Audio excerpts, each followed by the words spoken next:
నమస్తే, welcome to college TV. ప్రస్తుతం మనం బీసీ కమిషన్ మెంబర్ అయినటువంటి బాలలక్ష్మి అక్క, గతంలో ఓయూ విద్యార్థిని, ఓయూ ఉద్యమకారురాలు, ఆమెతో ఉన్నాం. ఒకసారి ఆమెతో మాట్లాడే ప్రయత్నం చేద్దాం. బీసీ కులగణన ఎక్కడి వరకు వచ్చింది, ఎప్పటిలోగా పూర్తి అవ్వబోతుందో తెలుసుకునే ప్రయత్నం చేద్దాం. అక్క నమస్తే. నమస్తే అక్క, చెప్పండి, కులగణన మొదలుపెట్టిరు, బీసీలకు కొంతవరకు ఏం జరుగుతూ ఉందని చెప్పేసి చాలా ఉత్కంఠగా ఉన్నారు. ఎక్కడి వరకు వచ్చింది అక్క కులగణన? అంటే గ్రామీణ ప్రాంతాల్లో ఆల్మోస్ట్ అయిపోయింది అనేది మాకున్న సమాచారము. కొంత ఈ పట్టణ ప్రాంతంలో, ముఖ్యంగా హైదరాబాద్ సరౌండింగ్స్లో, హైదరాబాద్ టౌన్లో కొంత ఇంకా కొంచెం పూర్తి అవ్వలేదు అనేటువంటిది నిన్న మొన్నటి వరకు మాకు కొంచెం తెలిసింది. ఎందుకంటే అందరు ఎంప్లాయీస్ ఉంటారు, డోర్ లాక్ ఉండే ఛాన్స్ ఉంది. ఇక కొంచెం ఇంకా పూర్తి కాలేదు అనేటువంటి సమాచారం ఉంది. అట్లా ఎవరైనా అంటే వాళ్ళు ఉంటారు కదా, పబ్లిక్ ఎవరైనా సరే, మీకు ఈ పట్టణ ప్రాంతంలో అయితే ఏ ఏరియాలో ఉన్న వాళ్ళు ఆ ఏరియాకి సంబంధించిన మున్సిపల్ ఆఫీస్కి వెళ్ళి మీరు చెప్పినా వెంటనే నోట్ చేసుకునే ఛాన్స్ ఉంటుంది, లేదా ఎన్యూమరేటర్ వచ్చి నోట్ చేసుకునే అవకాశం ఉంటుంది. కాబట్టి అట్లా చేస్తే అయిపోతుంది, ఆల్మోస్ట్ అయిపోవచ్చింది, కంప్లీట్ అయ్యింది అనేది సమాచారం. ఓకే, కానీ కొంతవరకు ఆలస్యమయ్యే అవకాశాలు ఉన్నాయని చెప్పి చెప్తా ఉన్నారు. బీసీ అంటే ఎలక్షన్కి పోయే కంటే ముందే ఈ లెక్కలు తెలితే బీసీలకు శుభవార్త వింటారని చెప్పేసి ఆలోచిస్తూ ఉన్నారు. ఆ దిశగా అడుగులు పడుతున్నాయి అనుకోవచ్చా? అంటే ఇప్పుడు పలు రకాల అభిప్రాయాలు ఉన్నాయి. ఫస్ట్ ఏమో మనకు ఎలక్షన్ కావాలి అనేది ఒకటి ఉండే, ఎందుకంటే ఫండ్స్ ఆగిపోవడము, గ్రామాల్లో కొంచెం పాలన స్తంభించేటువంటి పరిస్థితి ఉంటుంది అనే ఒక ఇబ్బందికరమైనటువంటి పరిస్థితి ఉన్నప్పుడు కొంత ఈ కులగణన చేసిన తర్వాతనే మీరు ఎలక్షన్స్ పెట్టాలనే డిమాండ్ కూడా వచ్చింది. సో దానికి కట్టుబడి ప్రభుత్వం కూడా కోర్టు ఆర్డర్కి కట్టుబడి చిత్తశుద్ధితోటి మనకు కులగణనకు వెళ్ళడం జరిగింది.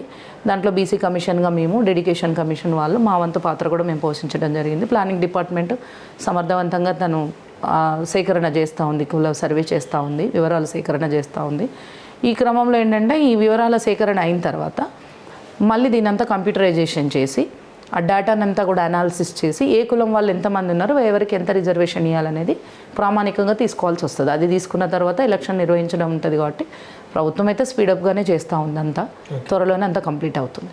ఓకే, కానీ ఇందులో కొంతవరకు ఏంటంటే కొంతమంది డీటెయిల్స్ చెప్పడానికి కూడా భయపడుతూ ఉన్నారు కదా జనాలు. ఆల్రెడీ చాలామంది మీరు స్పందిస్తూ ఉన్నారు, ప్రజల్లోకి కూడా వెళ్ళిపోయింది.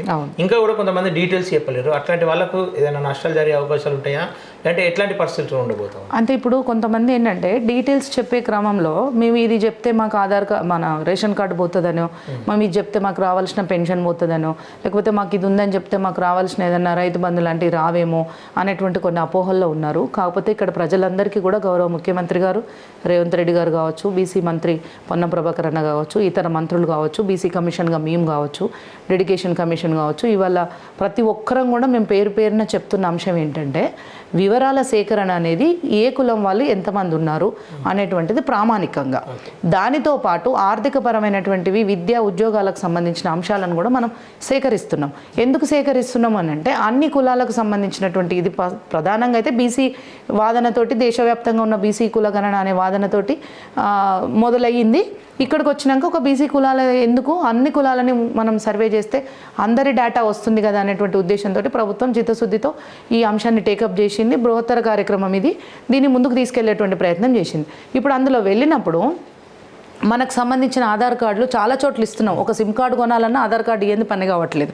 ఆధార్ కార్డు నెంబర్ చెప్పిండ్రు అనుకోండి, మాకు సంబంధించిన డీటెయిల్స్ ఎట్లాగో ఓపెన్ అవుతాయి అన్నీ. మనం ఇక్కడ భయపడవలసింది, ఇబ్బంది పడవలసింది ఏమీ లేదు. ఉన్న పథకాలు రావనో, ఏమన్నా ఉంటే పోతాయనో, ఇవన్నీ అపోహలు మాత్రమే.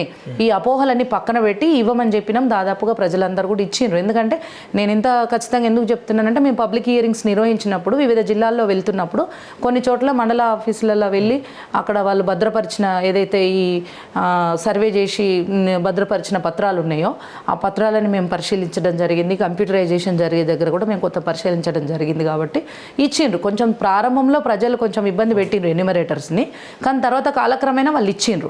ఇవ్వకపోతే ఏమవుతుందంటే, మేము కూడా ప్రతి చోట చెప్పినాం, ఇవ్వకపోతే ఏమవుతుందంటే ఒక కుటుంబానికి సంబంధించి ఆ కుటుంబంలో ఎంతమంది చదువుకున్న వాళ్ళు ఉన్నారు, ఎంతమంది ఉద్యోగస్తులు ఉన్నారు, ఎంతమంది ఉద్యోగం లేని వాళ్ళు ఉన్నారు, వ్యవసాయం మీదనే ఆధారపడిన వాళ్ళు ఎవరు, కుల వృత్తి మీదనే ఆధారపడిన వాళ్ళు ఎవరు, ఎవరు, ఇంకా ఇతరత్ర వృత్తులు ఏమైనా చేసుకుంటున్నారా, బయటికి వలస వెళ్ళారా, వాళ్ళ ఆర్థిక పరిస్థితి ఎలా అవుతుంది, వాళ్ళ కులం ఏంటిది, వాళ్ళ సామాజిక స్థితి ఏంటిది, దాని తర్వాత వాళ్ళు ఎప్పుడైనా రాజకీయంలోకి, అంటే ఇది సుప్రీంకోర్టు ఆర్డర్ పొలిటికల్ బ్యాక్వర్డ్నెస్ని అంటే రాజకీయ వెనుకబాటుతనాన్ని లెక్కించడం అనమాట. సుప్రీంకోర్టు ఆర్డర్ ఉంది. ఆ రాజకీయ వెనుకబాటుతనాన్ని ఎలా అంటే మీ కుటుంబంలో ఎవరైనా వార్డ్ మెంబర్ నుంచి పార్లమెంటు మెంబర్ వరకు ఎవరైనా పనిచేసినటువంటి వాళ్ళు ఉన్నారా, మీ కుటుంబంలో ఏదైనా ఉద్యోగం అంటే ఎగ్జిక్యూటివ్స్లో ఇప్పుడు మనకు అటెండర్ నుంచి ఐఏఎస్ వరకు కూడా ప్రభుత్వ ఉద్యోగం ఉంటుంది మనకు, ఈ ఉద్యోగాలు ఎవరైనా ఉన్నారా, ఈ అంశాలన్నీ తెలిసినప్పుడు ఏమవుతుందంటే సమాజంలో ఏ కులం వాళ్ళు ఎంతమంది ఉన్నారు అనేది ఒక లెక్క తెలుస్తుంది. వాళ్ళల్లో చదువుకున్న వాళ్ళు ఎంతమంది, చదువుకొని వాళ్ళు ఎంతమంది, ఉద్యోగస్తులుగా ఉన్న వాళ్ళు ఎంతమంది, లేని వాళ్ళు ఎంతమంది, ఆ రాజకీయంలో వచ్చిన వాళ్ళు ఎంతమంది, రాని వాళ్ళు ఎంతమంది, వాళ్ళ కులం ద్వారా సామాజిక వాళ్ళ ఐడెంటిటీ, ఆర్థిక పరిస్థితుల్లో వాళ్ళు ఏ రంగం మీద ఆధారపడి బతుకుతున్నారు అనేది ఆర్థిక పరిస్థితి, వీటన్నిటిని అంచనా వేసే అవకాశం ఉంటుంది కదా. ఇప్పుడు వివరాలు ఇవ్వలేదనుకోండి, వీటన్నిటిని అంచనా ఎలా వేస్తాము? ఇప్పుడు సంక్షేమ పథకాల విషయంలో కావచ్చు, అభివృద్ధి కోసం తీసుకునే పథకాలు కావచ్చు, ఏవైనా కూడా మనం ఒక నిర్ణయం తీసుకోవాలంటే అన్ని కులాల వాళ్ళకి అందవలసిన పథకాలన్నీ అందాలి అంటే, వాళ్ళకు ఒక సముచిత న్యాయం జరగాలంటే విద్యా ఉద్యోగ అవకాశాలు ఇచ్చే రిజర్వేషన్స్ కావచ్చు, ఆర్థికంగా నిలదొక్కుకోవడానికి కేటాయించే నిధులు కావచ్చు, ఇవాళ రాజకీయంగా నిలదొక్కుకోవాలంటే వాళ్ళకి ఇచ్చే రిజర్వేషన్ కావచ్చు, ఈ ప్రతి ఒక్క అంశం అంతా కూడా దాని మీద డిపెండ్ అయి ఉంటుంది కదా. ఇప్పుడు బాలలక్ష్మి అంటే ఆమె పేరేంటి, ఆమె కులం ఏంటి, ఆమె ఏం చదువుకుంది, ఆమె రాజకీయంగా ఏ స్థానంలో ఉంది, ఆమెకు ఆర్థికంగా ఏ పరిస్థితి ఉందని తెలిసినప్పుడే కదా నాకేమన్నా చేయడానికి, నేనేమన్నా అడగడానికి ఉంటుంది. ఇప్పుడు మన వివరాలు పూర్తిగా ఇవ్వకుండా ప్రభుత్వాన్ని మనకి ఏదన్నా చేయమని అన్నప్పుడు వాళ్ళు ఏ ప్రామాణికంతో చేస్తారు? ఒక ప్రామాణికత కావాలి కదా. ఇప్పుడు సోషల్లీ బ్యాక్వర్డ్ వాళ్ళందరికీ కూడా ఒక రిజర్వేషన్ ఇచ్చినప్పుడు వాళ్ళకు ఒక గౌరవప్రదంగా వాళ్ళు బతకడానికి, వాళ్ళకు సోషల్లీ బ్యాక్వర్డ్ అంటాం, మనం పొలిటికల్ బ్యాక్వర్డ్ అంటాం, ఫినాన్షియల్ బ్యాక్వర్డ్నెస్ అంటాము, ఇవన్నీ ఉంటాయి. ఇప్పుడు సోషల్లీ బ్యాక్వర్డ్ అయి ఉన్నారు అని అంటే కొన్ని కులాలు సంచార జాతి కులాలు ఉన్నాయి, కనీసం పేరు కూడా చెప్పుకోలేని పరిస్థితిలో బతుకుతున్న కులాలు ఉన్నాయి. వాళ్ళందరికీ న్యాయం జరగాలంటే ఇప్పుడు వాళ్ళ ఎంతో కొంత చేయాలి కదా. ఆ జనాభా ఎంత ఉందో మనకు కావాలి కదా. అసలు ఆర్థికంగా కనీసం రోజు గడవని పరిస్థితి ఉంది. వాళ్ళు కొంత ఆర్థికంగా నిలదొక్కుకోవాలన్నా, వాళ్ళకి నిధులు కేటాయించాలన్నా, ఒక కులం వాళ్ళు ఉన్నారు, ఒక సంఘం, ఇప్పుడు కొన్ని సంఘాలు పెట్టుకొని కులాల వాళ్ళందరూ కూడా మా దగ్గరికి వచ్చిండ్రు. ఆ కులం వాళ్ళకి కనీస ఆర్థిక స్థితి లేదు మొత్తానికి మొత్తం. ఇప్పుడు కొన్ని కులాలు ఉన్నాయి, ఇప్పుడు గౌడ, యాదవ, పద్మశాలి, మున్నూరు కాపు, ముదిరాజు లాంటి కొన్ని కులాలు ఇవాళ ఇట్లా చెప్పుకునే దాంట్లో కొంత మనం చదువులో, ఉద్యోగాల్లో, రాజకీయంగా, ఆర్థికంగా, కొత్త సమాజంలో ఒక స్టేటస్ మనం మెయింటైన్ చేస్తున్నాం. కానీ మన కింది కులాలు ఉన్నాయి కదా, కింద అంటే మీన్స్ మన ఫాలోయింగ్, నేను అనేది ఒక సీరియల్ నెంబర్లో వాళ్ళనేం తక్కువ చూడకూడదు. వాళ్ళని చాలా వరకు అంటుంటారు అగ్రకుర్ణాలని, నిమ్న కుర్ణాలు అంటే నేను దాన్ని వ్యతిరేకిస్తాను. ఒక కమిషన్ సభ్యురాలుగానే కాదు, ఇవాళ ఒక తెలంగాణ పౌరురాలుగా, భారతదేశ పౌరురాలుగా నేను దాన్ని వ్యతిరేకిస్తాను. అగ్రకులం, నిమ్న కులం ఇవన్నీ కాదు, కులమే.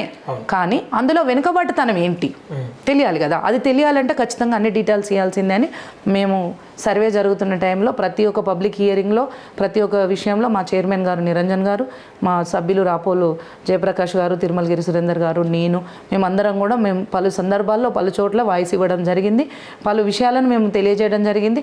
మంత్రులు, ముఖ్యమంత్రి గారు కూడా వాళ్ళందరూ కూడా చాలా గౌరవంగా ప్రజల్ని వివరాలు ఇవ్వమని చెప్పేసి అడగడం జరిగింది. కాబట్టి ప్రజలు కూడా అవేర్ అయ్యిండ్రు. మేము చాలామంది ఎన్యూమరేటర్లను అడిగినాం, సూపర్వైజర్లను అడిగినాం. ఎట్లుంది అంటే స్టార్టింగ్ 1-2 డేస్ కొంచెం ఇబ్బంది పడ్డారు. దాని తర్వాత ప్రజలకు అర్థమైంది, మీరు ఇవన్నీ చెప్తేనే మీకు పథకాలు వస్తాయి అనేటువంటిది ఎక్స్ప్లెయిన్ చేయాల్సిందిగా ఎన్యూమరేటర్స్కి కూడా వాళ్ళు ట్రైనప్ చేసిండ్రు. వాళ్ళు ఎక్స్ప్లెయిన్ చేసి ఇచ్చిర్రు, డీటెయిల్స్ ఇచ్చిర్రు. కాబట్టి దాదాపుగా 95% మొత్తం కంప్లీట్ అయింది. ఒక సిటీలోనే కొంచెం అక్కడక్కడ ఇంకా కొన్ని జరగలేదు అనేది మాకు ఒక లాస్ట్ వీక్ ఉన్న ఇన్ఫర్మేషన్. ఈ 2-3 డేస్లో మేము ఇంకా పూర్తి సమాచారాన్ని తీసుకోవాల్సి ఉంది. తీసుకున్నప్పుడు మాకు ఇంకా పూర్తిగా తెలుస్తుంది. ఓకే, ఫైనల్గా ఇంకా ఎన్ని రోజుల్లో మొత్తం డేటా కంప్లీట్ అయ్యి బయటకు రిలీజ్ చేసే ఎన్ని రోజులు అనేది డెడ్ లైన్ చెప్పలేము, కానీ అతి కొద్ది కాలంలోనే ఫ్యూ డేస్లోనే కంప్లీట్ అయ్యే ఛాన్స్ ఉంది. ఓకే అక్క, ఫైనల్గా తెలంగాణ ఉద్యమకారులు కమిషన్ కంటే ముందు తెలంగాణ ఉద్యమకారులను గుర్తించి మొన్ననే ఒక 9 మందికి ₹1,00,000 కోటి నగార, అలాగే 300 గజాలు కేటాయించింది ప్రభుత్వం. ఎట్లా అనిపిస్తుంది? చాలా సంతోషం. అంటే గౌరవ ముఖ్యమంత్రి గారు, మిగతా మంత్రివర్గం అంతా కూడా చర్చించి తీసుకున్నటువంటి నిర్ణయం. గౌరవనీయులు వాళ్ళు ఎవరైతే ఆ సత్కారాన్ని అందుకుంటున్నారో వాళ్ళంతా కూడా పూజ్యులు, గౌరవనీయులు వాళ్ళంతా కూడా వాళ్ళ శ్రమ ఉంది, వాళ్ళ కృషి ఉంది, తెలంగాణ రాష్ట్ర ఆవిర్భావంలో వాళ్ళ వంతు పాత్ర ఉంది, వాళ్ళకు సముచిత స్థానాన్ని, గౌరవాన్ని ప్రభుత్వం ఇచ్చింది. అందుకు ఒక ఉద్యమకారాలుగా నేను చాలా సంతోషపడుతున్నాను. ఓకే అక్క, థ్యాంక్ యూ అక్క. ఫైనల్గా ఒకటే, బీసీ అంటే సిటీలో ఉన్న వాళ్ళు, విలేజ్లో ఉన్న వాళ్ళు 2 చోట్ల పేర్లు నమోదు చేసుకుంటా ఉన్నారు. కొంతమంది ఎక్కడ చేసుకోవాలో కొంచెం అయోమయంలో ఉన్నారు. వాళ్ళకి ఏం చెప్తారో ఒకసారి కంక్లూడ్. అంటే ఇది గతంలో మేము ఆల్రెడీ చాలా సందర్భాల్లో చెప్పినాము. మేము ఇప్పుడు ఫర్ ఎగ్జాంపుల్ నేను హైదరాబాద్లో ఉన్నా కానీ ఊర్లోనే నా డీటెయిల్స్ మేము మా ఫ్యామిలీ డీటెయిల్స్ ఎంటర్ చేయించుకున్నాం. ఓకే.